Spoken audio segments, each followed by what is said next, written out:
One of the most rewarding journeys you can ever take yourself on is the journey to discovery of self-love. It is such a worthwhile journey, and there are so many of us that need to take this journey.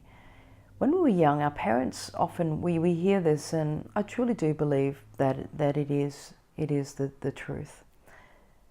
Our parents did the best with what they knew at the time to love us. So our parents, caregivers, guardians, sometimes it's our grandparents, could be aunties, uncles. Whoever it was, they did their best with what they knew at that point in time of their lifetime, in this lifetime on earth, to love you. Some fall really far short, like way short of our expectations or of even our childhood needs. And others may have come quite close, but still missed the mark somewhat, or missed the mark in certain areas that we felt were really important to us that perhaps even today they still don't even understand or comprehend. But now that we have reached adulthood, and we know that we can't change the past, we also know that blame doesn't get us anywhere.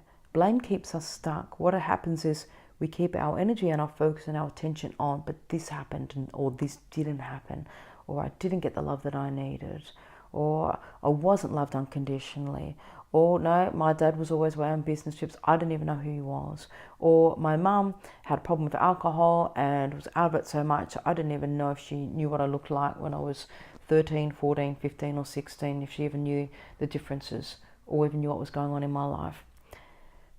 If we stay stuck in that blame game, we prevent ourselves from being able to move forward and find that self-love ourselves.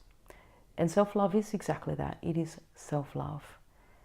So what we're wanting to do, even if we've been in relationships that haven't been very positive for us or haven't felt very loving, we want to put all those things in the past and know that, yes, these things did happen. Yes, I accept that I wasn't shown or didn't feel I received the love that I desired. However, I am now taking ownership right here, right now. I'm coming back again to the now of me and my love for myself. Now, what we want to do to cultivate this now that we are older in life, the first step I believe is finding what I call gentle love. Gentle self-love. We need to be very gentle with ourselves. We need to listen clearly to what our emotional needs are in life right now. We need to protect ourselves as needed. We need to put up boundaries when required. We need to take time out from others.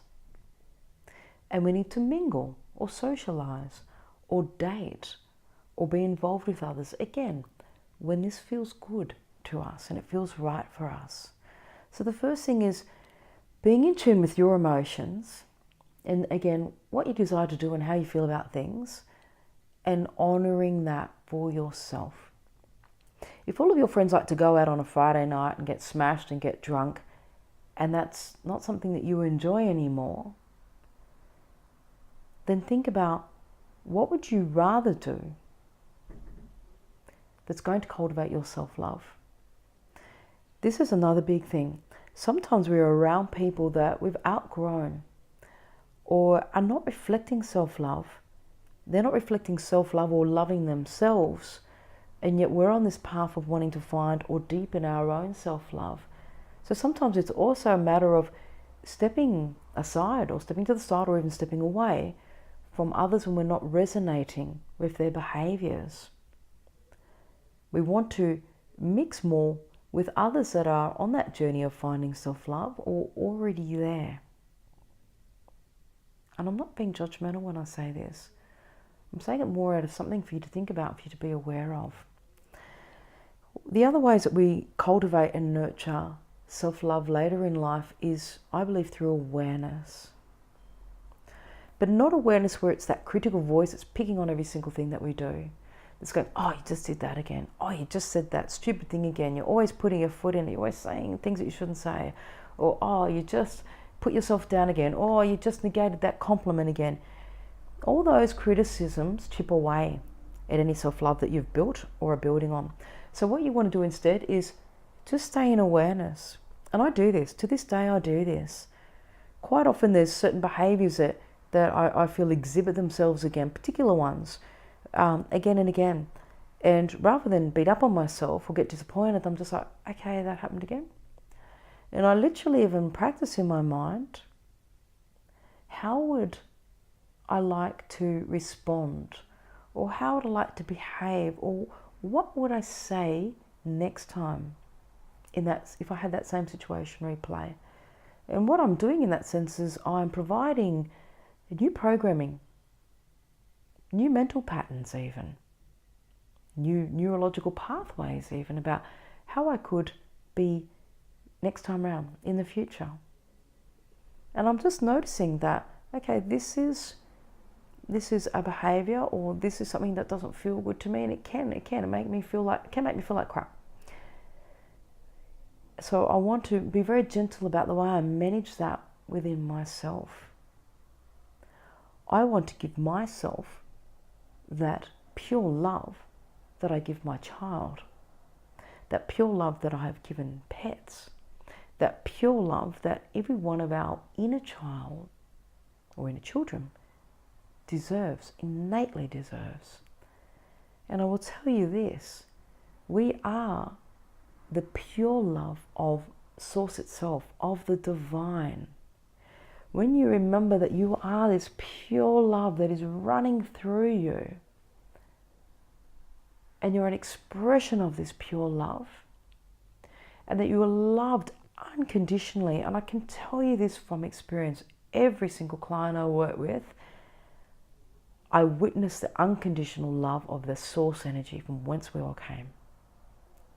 For all of us, no matter where we're at, no whether we're messy, no whether we're lost, no whether we're panic-stricken, no whether we're in whether we're in a dark space, it does not matter. It is pure unconditional love.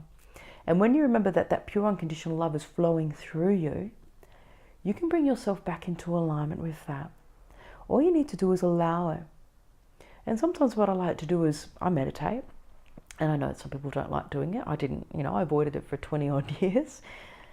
But whether you like to meditate or not, allow yourself to sit quietly in a still space and allow that beautiful golden light of that source energy to flood you from high above, from far as you can imagine, high above, and expansive as you can imagine, flowing all over you, all around you, all through you.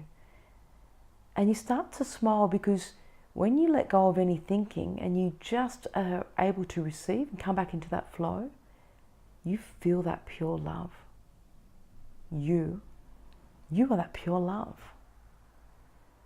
And I find that this has helped certain clients too. When you remember that you are that pure love and that you are divine, then you owe it to yourself to express that. You owe it to yourself to give it back to you. And you owe it to the rest of the world to come from pure love.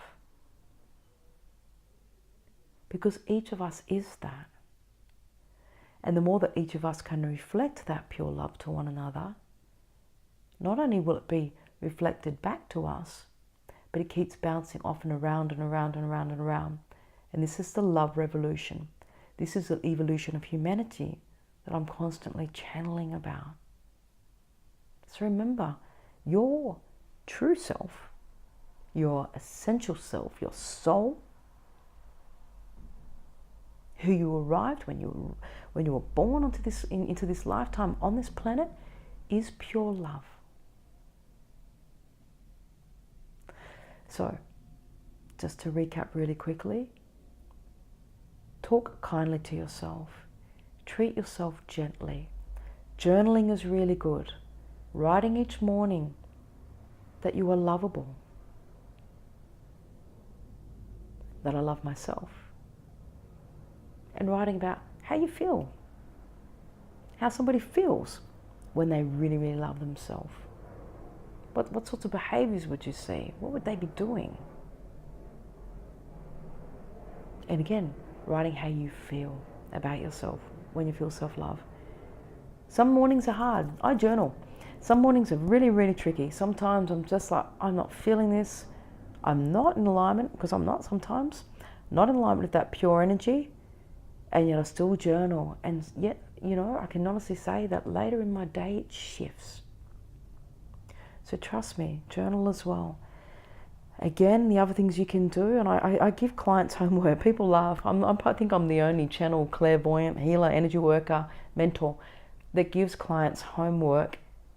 But I give them homework because sometimes we need those extra strategies or tools to get our mental self, this mind of ours that is so brilliant, yet can go awry if we're not careful. I give them homework and I say to them, write down 3 things each night that you love about yourself. And try this. Sometimes you might feel like, if I write down 3 things, that's really, really hard. So start with something shallow. I really like my fashion sense. Maybe you like your laugh. Maybe you're really good at doing your makeup. Write that you like how you do your makeup. And slowly you'll start to find deeper things. And what happens is that self-love grows and grows. We notice more and more things that we can tell ourselves that we love about ourselves each night. And we might start to notice that I love how I'm the calm one in the situation when everybody else panics. You might realize that I love how I'm the inclusive one. When there's somebody new at work, I make sure that they feel 100% like they belong. I don't even think about it. It's just who I am.